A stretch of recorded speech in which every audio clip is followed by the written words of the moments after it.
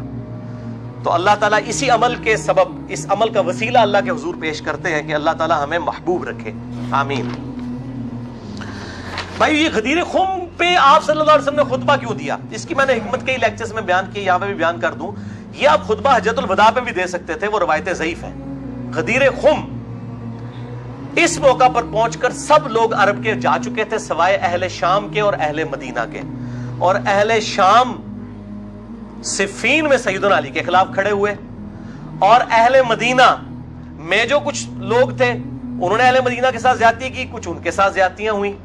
اہل مدینہ اور اہل شام کو اصل میں ڈرایا گیا، کیونکہ واقعہ ہرہ میں اہل مدینہ کے ساتھ ظلم کیا یزید نے، اور صفین میں جو ہے وہ حضرت معاویہ جو فوج لے کے آئے وہ شامیوں کی تھی۔ اس لیے نبی صلی اللہ علیہ وسلم نے حضرت علی کے بارے میں یہ کریٹیکل حدیث وہاں پر بیان کی تاکہ شامیوں کو اور اہل مدینہ کو ڈر سنا دیا جائے۔ یہ اس کی ٹیکنیکل ریزن تھی، یہ کوئی خلافت والا معاملہ نہیں تھا۔ وہ تو بخاری اور مسلم کی متفق الحدیث ہے، صحیح بخاری میں 4460 نمبر حدیث ہے۔ سیدنا طلحہ نے جب پوچھا عبداللہ ابن ابی اوفا سے کہ بتائیے کیا نبی صلی اللہ علیہ وسلم نے اپنا وصی کسی کو بنایا؟ انہوں نے کہا کسی کو نہیں بنایا، آپ نے ہمیں قرآن پر چلے رہنے کی وصیت کی تھی۔ یہ جو وصی رسول والا ایشو ہے یہ اجماع صحابہ ہے، میں نے پورا لیکچر ریکارڈ کروا دیا ہے، مسئلہ نمبر 55B، وصی رسول کون ہے اور حدیث قرطاس کا تحقیقی جائزہ۔ وصی رسول نہ سیدنا ابو بکر ہے نہ سیدنا علی ہے، بلکہ قرآن حکیم ہے۔ سیدنا ابو بکر کی جو خلافت اسٹیبلش ہوئی وہ اجماع صحابہ تھا رضی اللہ عنہم اجمعین وعلیہم السلام۔ یہ سارے طریق میں جتنے بیان کر رہا ہوں نا یہ آپ کو مل جائیں گے سلسلہ احادیث صحیحہ میں 1750 نمبر شیخ البانی کے اور 2223 میں۔ سیکنڈ لاسٹ ترک 7واں المستدرک للحاکم میں انٹرنیشنل نمبر کے مطابق 4711 زید ابن ارقم سے۔ یہ بڑے خطرناک الفاظ ہیں۔ زید ابن ارقم، ڈر جاؤ زید ابن ارقم کرو جڑی روایتیں انہوں نے بیان کی تھی۔ زید ابن ارقم کہتے ہیں کہ نبی صلی اللہ علیہ وسلم نے فرمایا تھا غدیر خم پر کہ میں اپنے بعد 2 بھاری چیزیں چھوڑ کر جا رہا ہوں، قرآن اور اہل بیت، یہ قیامت تک اکٹھے رہیں گے یہاں تک کہ حوض کوثر پہ آ کے مجھ سے ملاقات کریں گے، قرآن اور اہل بیت۔ یہ حوض کوثر پہ ملاقات کر کے کیا لینا ہے انہوں نے؟ بخاری اور مسلم کی حدیث ہے انصار تم پر ظلم ہوگا، صبر کرنا یہاں تک کہ حوض کوثر پہ مجھے آ کے ملنا۔ بخاری مسلم میں حدیث ہے انصار کی محبت ایمان کی علامت ہے۔ انصار پہ ہی تو ظلم کیا گیا، واقعہ ہرہ کیوں ہوا تھا؟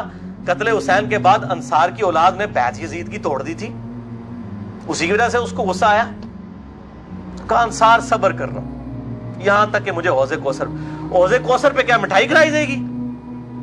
نہیں، بخاری اور مسلم کی متفق علیہ حدیث ہے میرے حوض کوثر پہ کچھ لوگ آئیں گے اور میں کہوں گا اصحابی اصحابی، یہ تو میرے صحابہ ہیں۔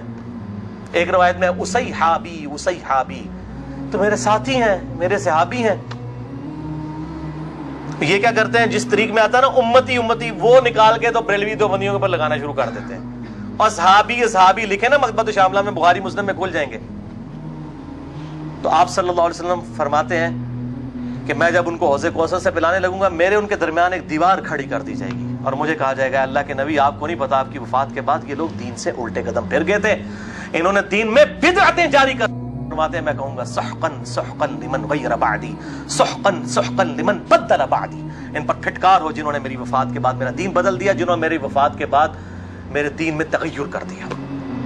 اب یہ ایک اور پنڈورا باکس ہے، اس کو بھی میں یہاں پر کلوز کرتا ہوں، جسے شوق ہو میری زندگی کا اہم ترین لیکچر مسئلہ نمبر 96 عظمت صحابہ رد المنافقین اور سنی شیعہ کے اختلاف کا تحقیقی جائزہ اہل سنت پاک.com پر جو ہے وہ دیکھ لیں۔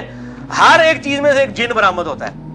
8واں طریق اس سے ریلیٹڈ ہے، غدیر خم کا تو نہیں لیکن ریلیٹڈ ہے، اس لیے میں نے اس کو بیان کرنا ضروری سمجھا۔ المستدرک للحاکم میں انٹرنیشنل نمبر کے مطابق 4628۔ اس جتنی میں حدیثیں بیان کر رہا ہوں شیخ البانی، شیخ زبیر لزئی، امام ذہبی، امام حاکم رحمہم اللہ اجمعین تمام نے ان کی تصحیح کی ہوئی ہے۔ میں کو کار بیگ نہیں، عالم ضعیف حدیثیں بیان کر رہا نا جو قواعد اللہ سنابلی کرتا ہے، تے بھائی جی 10 گھنٹے نہ مکن حدیثاں، میں صرف صحیح حدیثیں بیان کر رہا ہوں جن کے اوپر اتفاق ہے سب کا۔ یہ حدیث بھی بڑی اہم حدیث ہے۔ ابو ذر غفاری کا غلام تھا ایک ابو ثابت، وہ کہتے ہیں میں جنگ جمل کے بعد حضرت ام سلمہ ہماری جو ماں ہے جو آخر میں فوت ہوئی واقعہ کربلا کے بعد بھی، ام سلمہ ام المؤمنین رضی اللہ تعالی عنہا و علیہ السلام، کہتے ہیں میں ان کو ملنے گیا، اماں نے پوچھا، اماں ام سلمہ ہوتے اگر میں لیکچر دیا نا بنو امیہ کے خلاف جتنی حدیثیں ہیں نا، جتنی حدیثیں ہیں ممبروں پہ لعنت کرنے والے کے خلاف، سیدنا علی کو گالیاں دینے والوں کے پر عتاب، سب کی سب ام سلمہ سے ہیں۔ ام سلمہ پہ اگر ایک میں پورا لیکچر دے سکتا ہوں کہ انہوں نے جو بنو امیہ کے خلاف حدیثیں روایت کی ہیں، ام سلمہ نے، نبی صلی اللہ علیہ وسلم کی بیوی، ایک وہ بریلوی دیوبندی اہل حدیث شیعہ نہیں تھی بھائی، نبی صلی اللہ علیہ وسلم کی بیوی تھی۔ یہاں پر بھی ام سلمہ کو وہ تابعی کہتا ہے میں تو جمل سے آیا ہوں، تو انہوں نے پوچھا کہ بتائیے جنگ جمل میں کیا حال ہوا؟ ان کا اماں میں جنگ جمل میں جو ہے وہ سیدنا علی کا ساتھی تھا۔ اچھا، کہتے ہیں لیکن صبح کے وقت جب میں نے اپنے مخالف لشکر میں سیدہ عائشہ کو دیکھا تو میرا دل ڈولنے لگ پڑا کہ یہ ٹھیک ہے یا وہ، حالانکہ وہ تو کتنی حدیثیں ہیں کہ میری ایک بیوی پہ خوف کے کتے بھونکیں گے، حدیث خوف پہ پورا باب شیخ البانی نے باندھ دیا، میں نے 72 حدیثوں میں نقل کیا، سیدہ عائشہ پہ کتے بھونکے، اس کے بعد پوری زندگی روتی تھی، وہ تو ابن زبیر ان کو آگے لے گئے، اس کے بعد سیدنا علی نے ان کو معاف بھی کیا، اور ایک الگ سے ایک ٹاپک ہے، مسئلہ 101 میرا دیکھ لیں۔ بہرحال سیدہ عائشہ رضی اللہ تعالیٰ عنہ کو دیکھا دل ڈگمگا گیا، کہتے ہیں پھر میں نے جب ظہر کی نماز پڑھی تو اللہ نے میرے دل کو مضبوط کر دیا کہ نہیں علی حق پر ہے، تو ہم نے جنگ کی، اور ظاہر ہے وہ تو کلین سویپ ہوا، سیدنا علی جنگ جیت گئے۔ تو ام سلمہ نے پتہ کیا کہا؟ انہوں نے یہ نہیں کہا کہ یہ مشاجرات صحابہ مجھ سے کیوں ڈسکس کر رہے ہو، دو ہی ٹھیک نے، انہوں نے کہا ابو ثابت تو نے بڑا ہی اچھا کام کیا، میں حضور کی بیوی ہوں، میں نے خود نبی صلی اللہ علیہ وسلم سے یہ بات سنی تھی کہ قرآن اور علی یہ قیامت تک ساتھ رہیں گے یہاں تک کہ یہ مجھے حوض کوثر پہ آ کر ملے۔ اس سے مراد ہی کہ حضرت علی زندہ رہیں گے، مراد یہ ہے کہ علی کا جو سٹانس ہے اور قرآن یہ ساتھ ہے، دونوں علی اور قرآن ساتھ رہیں گے یہاں تک کہ حوض کوثر پہ آ کے مجھے ملے۔ اوتھے نازمیہ دی لگے گی پھینٹی، حوض کوثر تے تب ملن گے تو پھر یہی کچھ ہوئے گا نا، سحقن سحقن لمن غیر بعدی، وہاں پہ یہ ہوگا۔ اچھا، تو یہ الحمدللہ سارے طریق مکمل ہوئے۔ آخر میں 3 حدیثیں بیان کر کے اس کو کنکلوڈ کرتا ہوں۔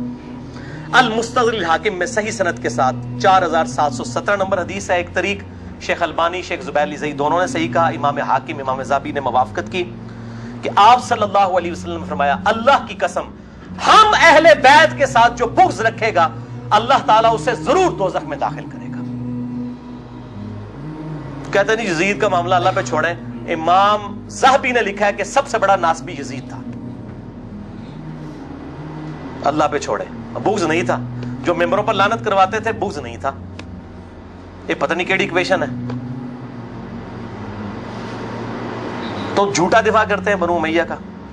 اور اسی کا طریق ہے 4712 نمبر اور سلسلہ احادیث صحیحہ میں 2488 شیخ البانی لے کر آئے ہیں، یہ بہت خطرناک ہے۔ آپ صلی اللہ علیہ وسلم فرمایا اگر کوئی شخص پوری زندگی حجر اسود اور مقام ابراہیم کے درمیان نمازیں پڑھتا رہے اور روزانہ روزہ رکھے اور اس حال میں مرے کہ اس کے دل میں بغض اہل بیت ہے، اللہ کی قسم ضرور دوزخ میں ڈال دیا جائے گا۔ وہ تو ہڈیاں روائی دانا کس کام دیا نے بھائی، تو ہڈیاں پکڑیاں کس کام دیا نے؟ اگر بغض اہل بیت ہے، باڑ میں گیا سعودیہ کا پیسہ، باڑ میں گیا ایران کا پیسہ، اپنی آخرت کی فکر کرو کہ نہ خوش کر دے پو تسی اللہ دے بندے ہو، ایا کرو۔ دوسری حدیث امیر المؤمنین سیدنا ابو بکر الصدیق رضی اللہ تعالیٰ عنہ علیہ السلام کا قول صحیح بخاری میں حضرت حسین والے چیپٹر میں ہے، نبی صلی اللہ علیہ وسلم کی بیویوں والے چیپٹر میں نہیں ہے۔ امام بخاری نو پتا سی کہ اہل بیت کون ہے، اسپیشل اہل بیت کون ہے اور یوزول اہل بیت کون ہے۔ امام بخاری حضرت حسین والے چیپٹر میں اس کو لے کے ہیں 3751 سیدنا ابو بکر صدیق رضی اللہ تعالیٰ عنہ علیہ السلام کہتے ہیں کہ محمد صلی اللہ علیہ وسلم کی محبت کو اہل بیت کی محبت میں تلاش کرو۔ یہ ابو بکر صدیق کا فتویٰ ہے، رفع دین میں تلاش نہ کرو، محمد صلی اللہ علیہ وسلم کی محبت کو اہل بیت کی محبت میں تلاش کرو، اور اہل بیت کو حضرت حسین والے چیپٹر میں لے کے آئے 3751. اور آخری حدیث صحیح مسلم میں وہ ریپیٹ کر لیں 240 نمبر کتاب الایمان میں.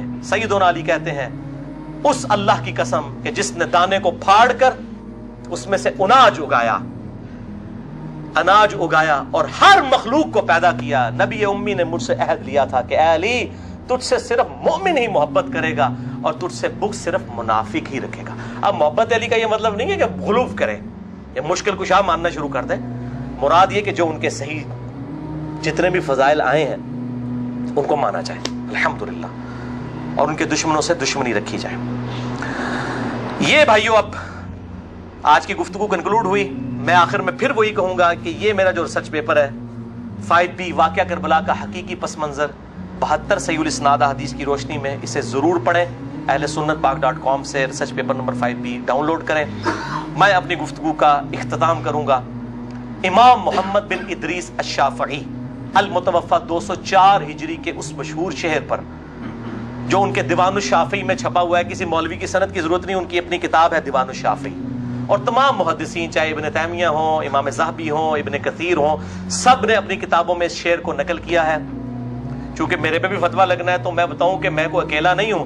ہمارے بزرگوں پہ ان کے بزرگوں نے فتوے لگائے ہیں. امام شافعی سے بڑا کوئی اہل سنت کا امام نہیں ہے. احمد بن حنبل ان کا شاگرد ہے، اور احمد بن حنبل صرف حدیث میں ایکسپرٹ ہیں. امام شافعی وہ ہیں جو حدیث میں ایکسپرٹ، فقہ میں ایکسپرٹ، منطق میں ایکسپرٹ. ان سے بڑا کوئی امام نہیں اہل سنت کا. اور امام بخاری ان کے پوتا شاگرد، امام ترمذی ان کے پڑپوتا شاگرد، اور خود امام مالک رحمہ اللہ علیہ السلام کے شاگرد ہیں. دیوان الشافعی میں ان کا شعر ہے ان کان رفضا حب آل محمد صلی اللہ علیہ وآلہ وسلم.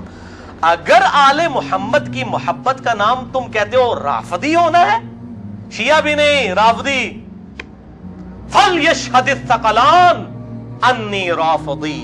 تو جنوں انس گواہ ہو جاؤ، اے بریلویو دیوبندیو اہل حدیث شیعہ سب کے سب، چاہے جنوں میں ہو چاہے انسانوں میں ہو، من الجنت والناس، وہ والا بھی من الجنت والناس، گواہ ہو جاؤ فَلْيَشْهَدِ الثَّقَلَانِ انی رافضی، ہاں میں پھر رافضی ہوں. میرے رافضی ہونے پر گواہ ہو جاؤ. یہ امام شافعی کا جو ہے شعر ہے. اس پہ میں نے گفتگو کنکلوڈ کی. باقی آپ اس میں دیکھیں. اللہ تعالیٰ سے دعا ہے جو حق بات میں نے کہی اللہ تعالیٰ ہمارے دلوں میں راسخ فرمائے. اگر جس بات میں میرے منہ سے کوئی بات نکل گئی تو اللہ تعالیٰ ہمارے دلوں سے محو کر دے. اللہ تعالیٰ ہمیں کتاب و سنت کی تعلیمات پر عمل کر کے دوسرے بھائیوں تک پہنچانے کی توفیق عطا فرمائے. سبحانک اللہم و بحمدک اشہد ان لا الہ الا انت استغفرک و اتوب الیک وما علینا الا البلاغ المبین. درود شریف ایک دفعہ ضرور پڑھیں. اللہم صلی علی محمد وعلی آل محمد کما صلیت علی ابراہیم وعلی آل ابراہیم انک حمید مجید. اللہم بارک علی محمد وعلی آل محمد کما بارکت علی ابراہیم وعلی آل ابراہیم فی العالمین انک حمید مجید. جتنے بھائی آئے ہیں ریسرچ پیپرز بھی لے کے جائیں، اور جنہوں نے سوال کرنے ہیں 10 منٹ کے بعد میرے پاس آئیے گا، کیونکہ میں ظاہر ہے اتنی گفتگو کر کے پھر جو ہے وہ تھک جاتا ہوں. جزاک اللہ خیرہ، جزاکم اللہ خیرہ، وما علینا الا البلاغ المبین. ٹھیک ہے، اسے بند کر دیجیے.